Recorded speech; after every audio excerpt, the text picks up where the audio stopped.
dear doctors, so this is one of the important subset of the rheumatology where we see a lot of the population suffering with soft tissue rheumatism.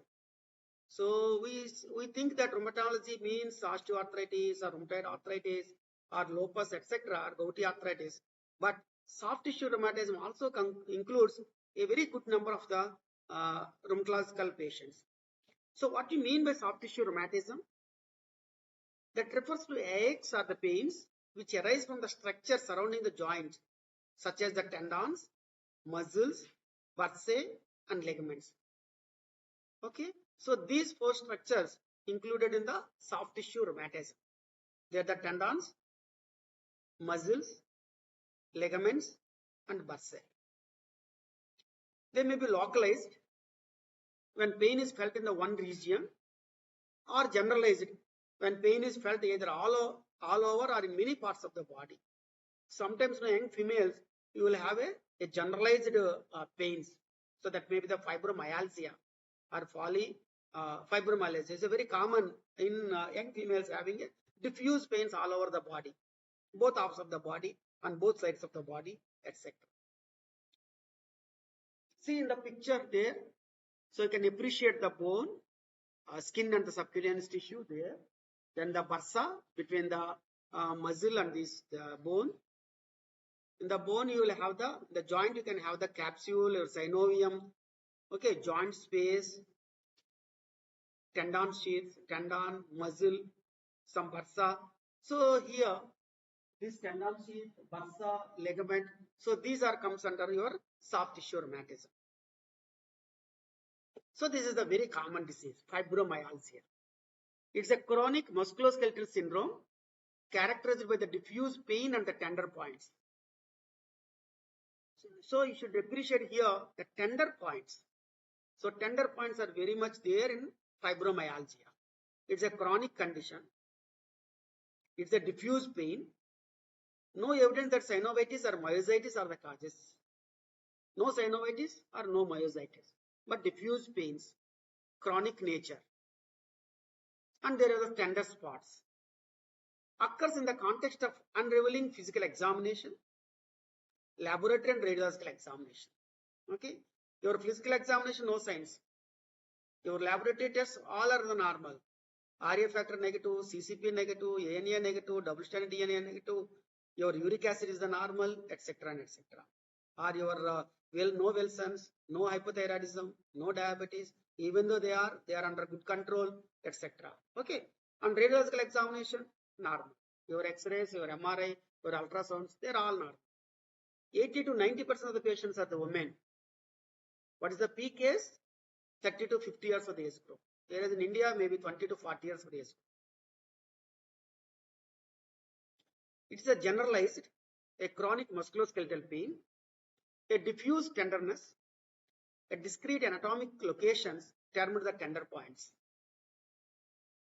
What are the other features other than these tender points?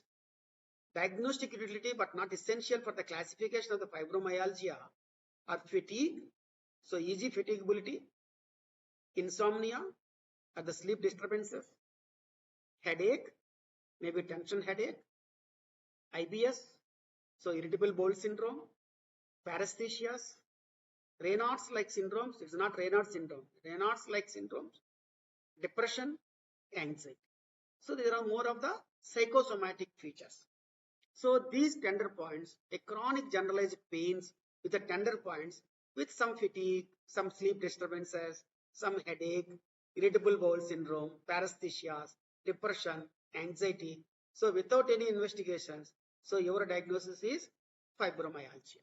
So it's mostly a clinical diagnosis. You can diagnose the fibromyalgia provided if you take a clear-cut history from the patient. So in a rheumatological patient, you should ask the history of the headaches. You should ask the history of the paresthesias. You should ask the history of the depression, anxiety, sleep disturbances also, along with your history of your joint symptoms. Then only you are going to diagnose the fibromyalgia. So it's mostly a psychosomatic disorder. Patients must have pain for at least 3 months here, not the 3 days or the 1 week or 15 days. So usually the chronic pain of 3 months duration, involving the upper and the lower body. So some points, some tender points in the upper body, some tender points in the lower body. On the right side, on the left side. So all over the body, as well as the axial skeleton.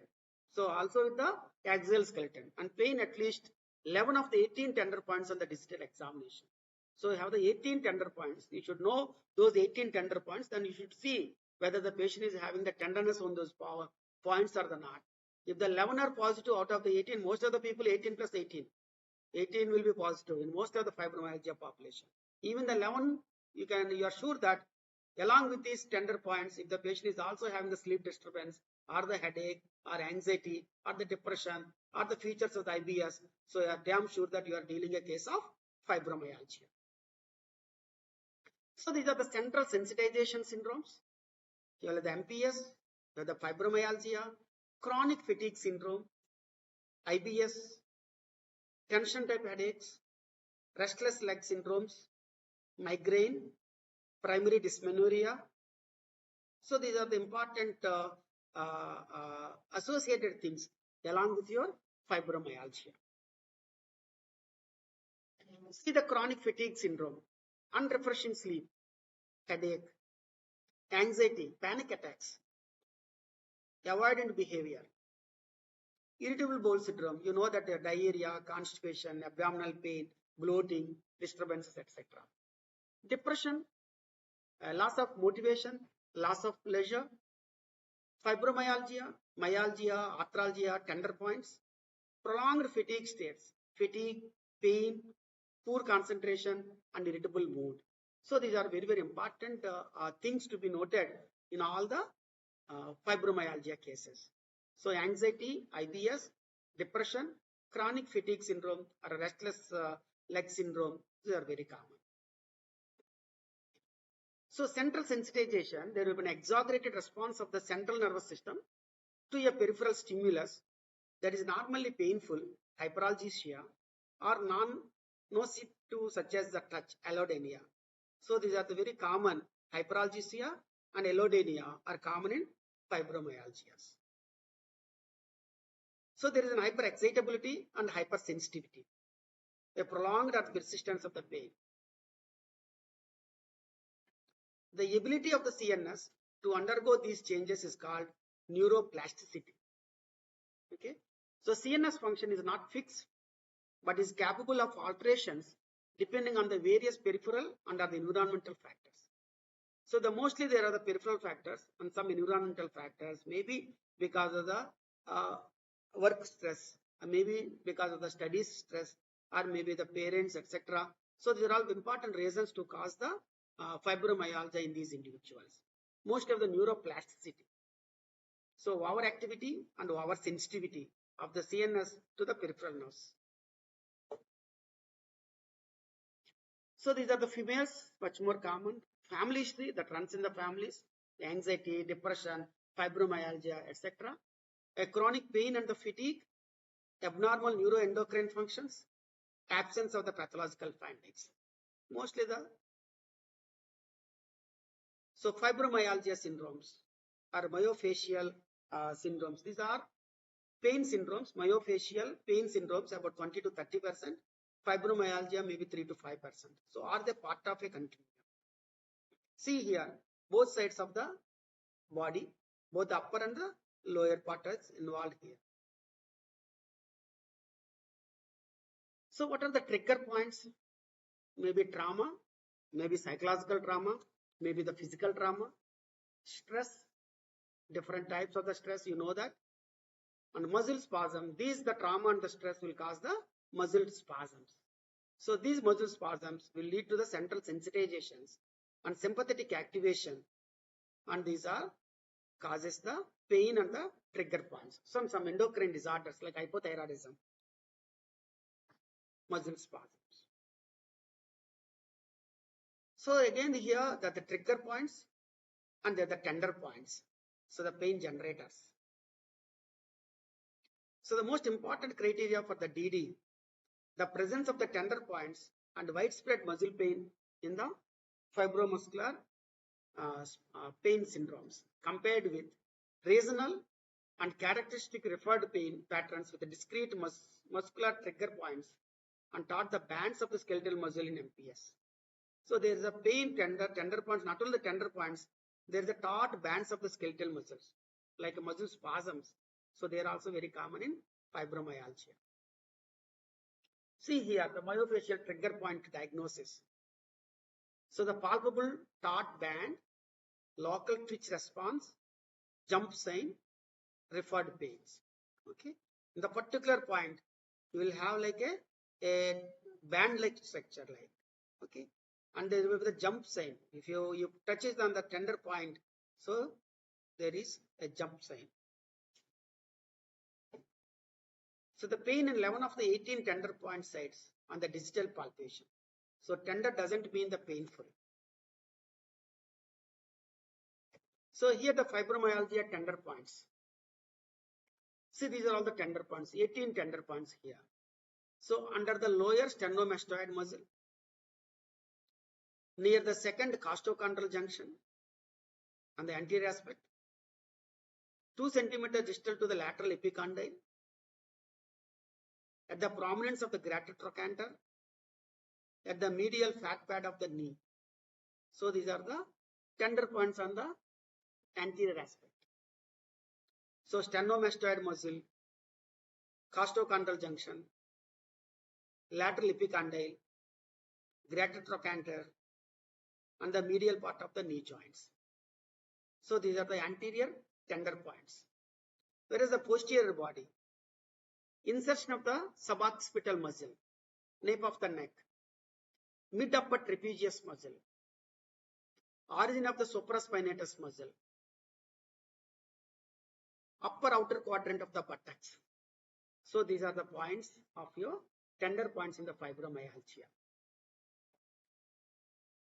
Okay, I repeat, sternomastoid, second costochondral, lateral epicondyle, greater trochanter, and medial aspects of the knee joints, suboccipital muscle, upper trapezius, supraspinatus, upper outer quadrant of the buttocks. So these are the areas where these people will have the tender points, and if you touch those points, there will be the jump sign. Chronic fatigue syndrome, it has recently emerged as a popular diagnostic label for a centuries-old disorders of fatigue and multiple somatic complaints. So year by year, we are seeing more and more fatigue syndromes, maybe because of the stress. Okay. It shares many features with fibromyalgia, including the lack of the objective physical or the laboratory abnormalities. Relationship with the fibromyalgia, depression is a very common, 25 to 60% of the FM cases. Irritable bowel syndrome, 50 to 80% of the fibromyalgia. Migraine in 50% of the fibromyalgia, vascular headaches. A chronic fatigue syndrome, 70%. Myofascial pain may be localized form of the fibromyalgia. So the localized only in the muscle, in the face only. So that is the myofascial pain.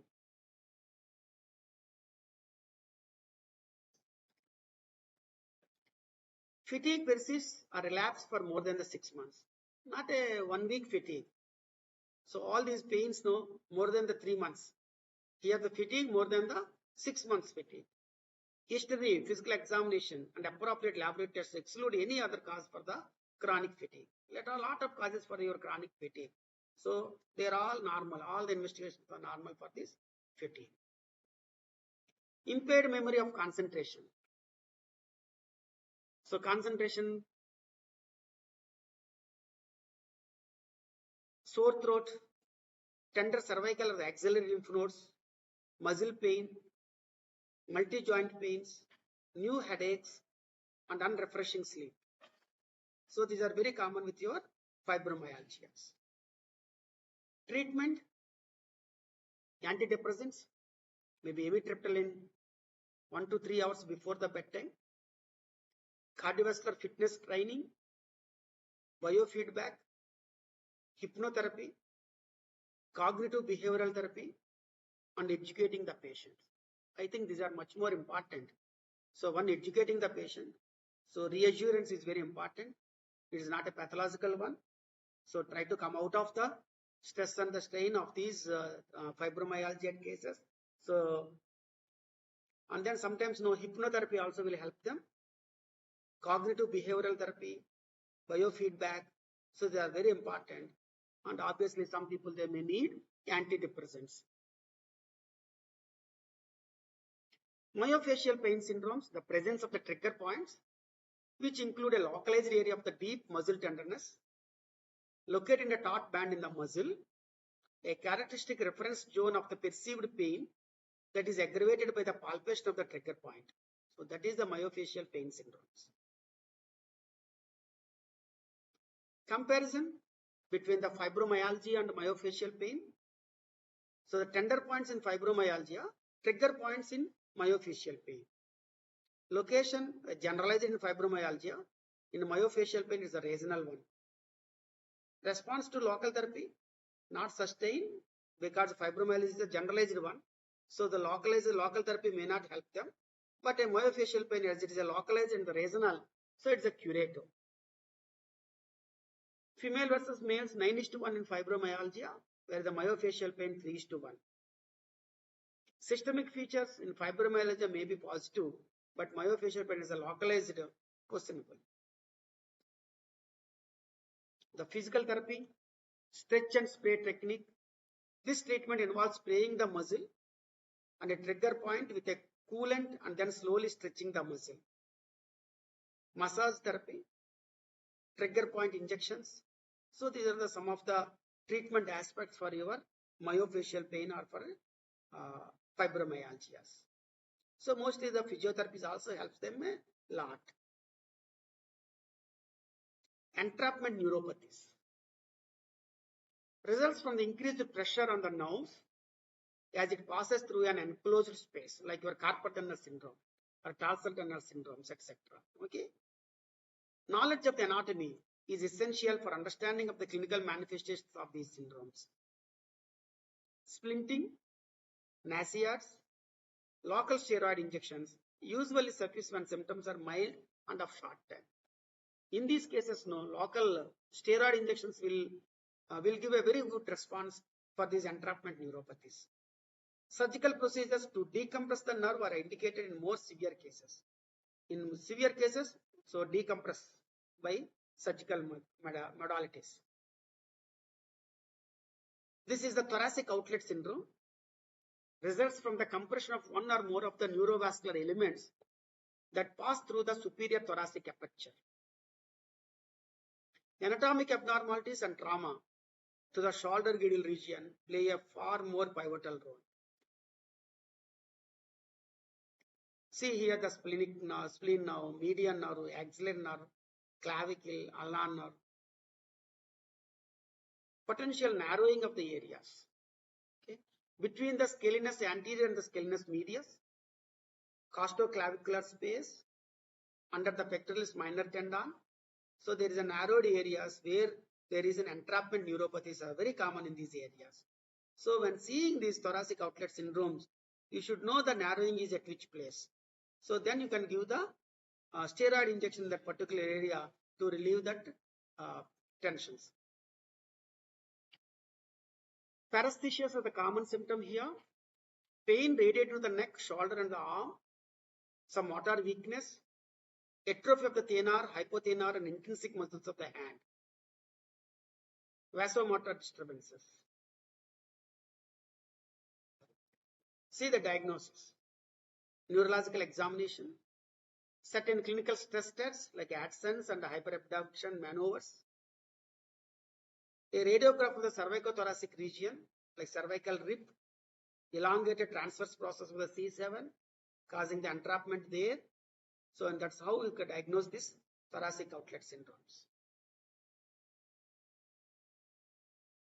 See here. Exercise designed to improve the posture by strengthening the muscles. Avoidance of the hyperabduction. Surgical interventions if muscle wasting. Paresthesias replaced by the continuous sensory loss. incapacitating pain and worsening of the circulatory impairment. So you have to go for the surgical interventions. This is the cubital tunnel syndrome. Compression neuropathy of the ulnar nerve as it transverses the elbow joint. See the ulnar nerve, how it transverses there. Cubital tunnel. History of a trauma, a chronic pressure by occupational stress or from the unusual elbow positioning. So it's the cubital tunnel syndrome. Arthritic conditions that results in the synovitis and osteophyte productions. See, this is the how ulnar nerve involvement here. Paresthesias in the distribution of the ulnar nerve, aggravated with the prolonged use of the elbow in the flexor position. Tinel sign positivity, atrophy of the intrinsic muscles and the weakness in the grasp, wasting of the hypothenar muscles and slight clawing of the fourth and the fifth fingers, weakness in adduction of the fifth finger. So this is how you diagnose the ulnar nerve paralysis here and cubital tunnel paresthesias. So this syndrome here, the ulnar nerve, medial epicondyle, cubital tunnel. So you give the particular steroid injection in this cubital tunnel to relieve these symptoms. So the physical examination, Tinel sign, Wartenberg sign, X-rays and electrodiagnosis, ultrasound.